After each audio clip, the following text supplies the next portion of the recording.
Hello student, myself Anshu sir.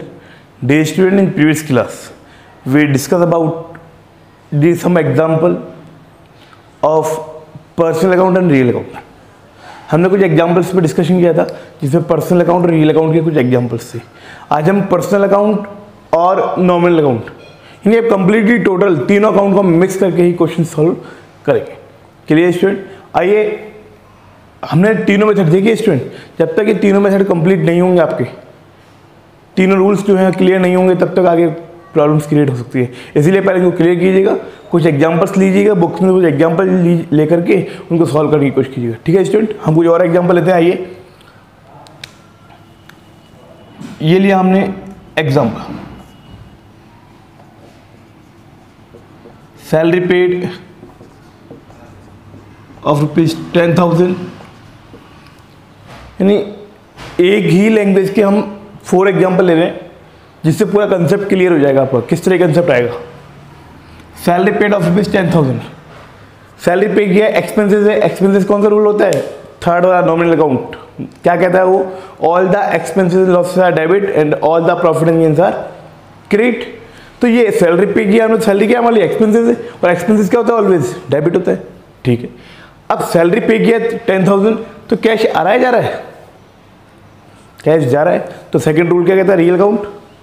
Cash जा रहा है, it means what comes in is debit and what goes out is credit. तो cash जा रहा है तो कैश क्रेडिट होगा. तो रूल्स एक पकड़ लीजिएगा सभी. सैलरी एक्सपेंसेस है, एक्सपेंसेस डेबिट होता है, सिंपली लिख दीजिए. Entry will be salary account debit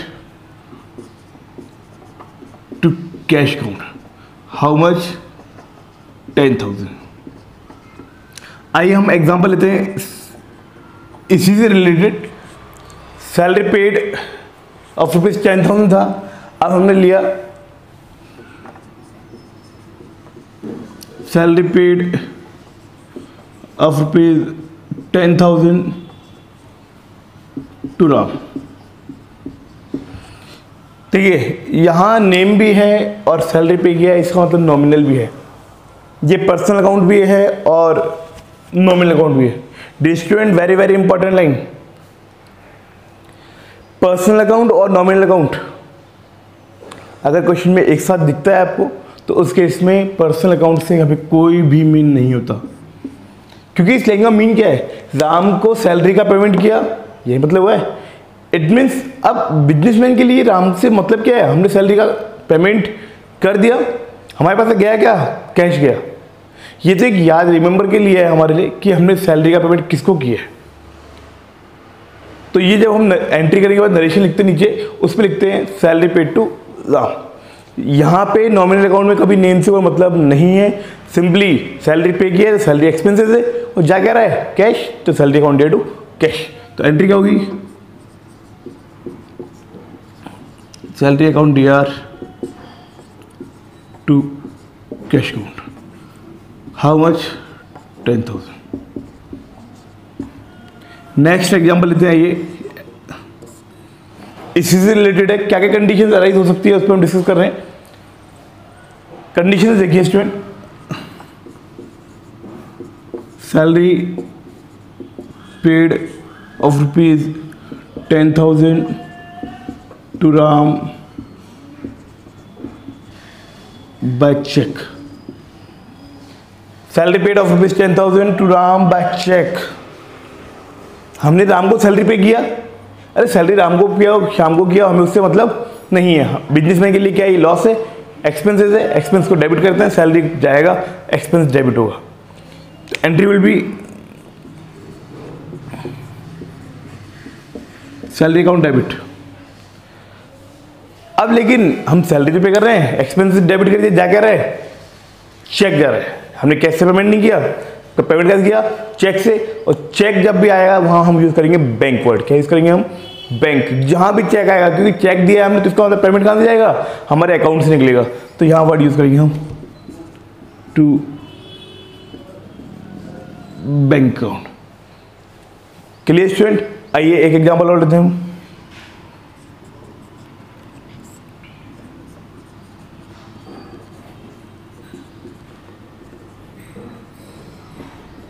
salary paid of ₹10,000 to Ram by cash. हमने राम को सैलरी का पेमेंट किया कितना 10,000 और कैसे किया कैश से। तो सिंपली बात है राम को किया तो नॉमिनल अकाउंट में इंडियन से को मतलब ही नहीं होता। तो क्या हो रहा है इसका मतलब कंडीशन सबका मीन एक ही है, लेकिन आप कंडीशन देखने की कोशिश कीजिएगा। राम को सैलरी का पेमेंट किया कैसे बाय कैश, तो ठीक है सैलरी क्या है हमारे लिए एक्सपेंसेस है, एक्सपेंस डेबिट हो जाएगा, सैलरी अकाउंट डेबिट। नेम से को मतलब होता नहीं है यहाँ पे, नेम से यहाँ पे मतलब इसका मीन समझने की कोशिश कीजिएगा। राम को हमने सैलरी का पेमेंट किया तो बिजनेसमैन के लिए क्या इंपैक्ट, बिजनेस में क्या हो रहा है सैलरी का पेमेंट किया हमने, सैलरी क्या है हमारे लिए एक्सपेंसेस है, पे कर दिया हमने। जाकर है कैश तो सैलरी एक्सपेंसेस को डेबिट कर दिया और जा रहा कैश है तो आएगा to cash.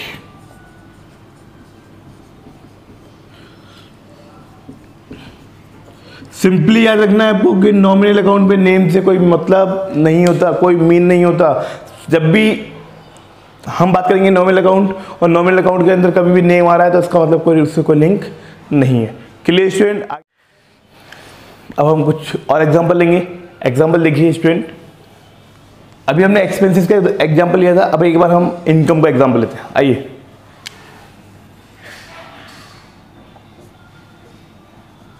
Rent received of ₹10,000। हमें 10,000 रुपीज रेंट रिसीव हुआ है। अब रेंट रिसीव हुआ है, बिजनेसमैन कह रहा है मुझे रेंट रिसीव हुआ, तो बिजनेसमैन के लिए क्या है ये इनकम है। इनकम क्या होती है ऑलवेज क्रेडिट होती है। रूल्स क्या कहता है नॉमिनल अकाउंट का रूल्स कहता है हमारा all the expenses and losses are debit and all the profit and gains are credit. तो ये इनकम है, प्रॉफिट है, गेन्स है, इसको क्रेडिट करेंगे तो टू आएगा टू रेंट। तो रेंट तो इनकम को क्रेडिट कर दिया, लेकिन आ क्या रहा है बिजनेस में, अरे रेंट रिसीव हो तो कैश आएगा, तो what comes in is debit. तो entry will be how much 10,000। Student एक भी रूल्स अगर आप अप्लाई करोगे तो सेकंड रूल्स अपने आप ऑटोमेटिकली अप्लाई हो जाएगा। नेक्स्ट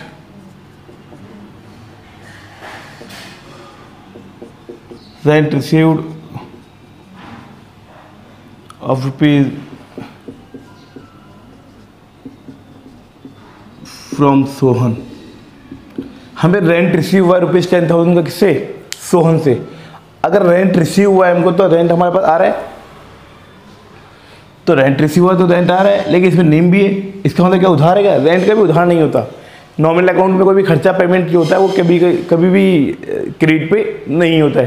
तो इट मीन्स क्या हुआ यहाँ पे गिवन है आपको कि रेंट रिसीव्ड ऑफ ₹10,000 रिसीव हो रहा है, कैश आ रहा है और काय का पैसा आ रहा है रेंट का। मैंने कहा अभी आपको नॉमिनल अकाउंट में नेम से कोई मतलब नहीं होता, सिंपली कैश आ रहा है, cash account debit to rent account. How much 10,000 या गया 10,000। आइए हम एग्जाम्पल और लेते हैं, हम और एग्जाम्पल लेते हैं। रेंट रिसीव्ड ऑफ ₹10,000 है। आइए rent received of ₹10,000 from Sohan by cheque. Sohan से हमें 10,000 रुपीज़ रेंट का रिसीव हुआ है और पैसा कैसा है हमारे पास चेक से, कैश नहीं आया। तो चेक आया, आ तो रहा है चेक, चेक को बोलेंगे हम बैंक। क्लियर है। तो what comes in is debit, bank आ रहा है, इट मीन्स अमाउंट जो आएगा वो बैंक से आएगा, बैंक अकाउंट डेबिट। और पैसा का है रेंट का, तो ये क्या रेंट का। रेस्टोरेंट क्या क्या कंडीशन हो सकती है वो सारी कंडीशन में अप्लाई कर रहा हूँ, यानी इस तरह की कंडीशन में फोर टाइप्स की कंडीशन अराइज हो सकती है। रेंट रिसीव्ड हो सकता है केवल, रेंट रिसीव्ड ऑफ रुपीज इतना इससे रिसीव हुआ, rent received of rupees 10,000 from Sohan by cheque, ये कंडीशन हो सकती है। और एक आपको अगर देखने को मिल सकता है तो ये हो सकता है rent received of rupees 10,000 from Sohan by cash, एक कंडीशन क्या हो सकती है। तो अब सोहन से रिसीव हुआ 10,000, और कैश में rent received of rupees 10,000 from Sohan in cash, in cash. Rent received of rupees 10,000 from Sohan in cash. अब रिसीवर है cash, cash count debit, cash आ रहा है, और इनकम का ही की है, रेंट की, तो टू रेंट को। अब एक ही तरह की स्टूडेंट, कभी भी नॉमिनल अकाउंट के अंदर कभी भी नेम नहीं आएगा, नॉमिनल अकाउंट में कभी भी नेम नहीं आएगा। स्टूडेंट ऐसे ही एग्जाम्पल चलते रहेंगे, और जब तक ये क्लियरिफाई नहीं होगा कि हमको 10 एंट्री में से कम 8 एंट्रीज नहीं आने लगेगी, तब तक हम आगे नहीं बढ़ पाएंगे। इसलिए स्टूडेंट इनकी प्रैक्टिस कीजिए। मैं आपको डेली कुछ एग्जाम्पल्स भी दूंगा, तो आप उस एग्जाम्पल को सॉल्व करके मुझे सेंड कीजिएगा, जिससे हम लोग उसको आगे देख पाएंगे कितना हम सही कर रहे हैं। और जिन स्टूडेंट्स ने क्लास नहीं ली है पहले, वो मुझे एक बार पर्सनली मैसेज कर दें, then I will send class. मैं उनको क्लास सेंड कर दूंगा कि सर ये लेक्चर नहीं लिया, आपने फर्स्ट नहीं लिया, सेकंड नहीं लिया, थर्ड नहीं लिया, फोर्थ नहीं लिया, जो भी लेक्चर नहीं लिया मैं पर्सनली उनको उनके कॉन्टैक्ट नंबर से सेंड कर देंगे। Clear student? जय हिंद, जय भारत।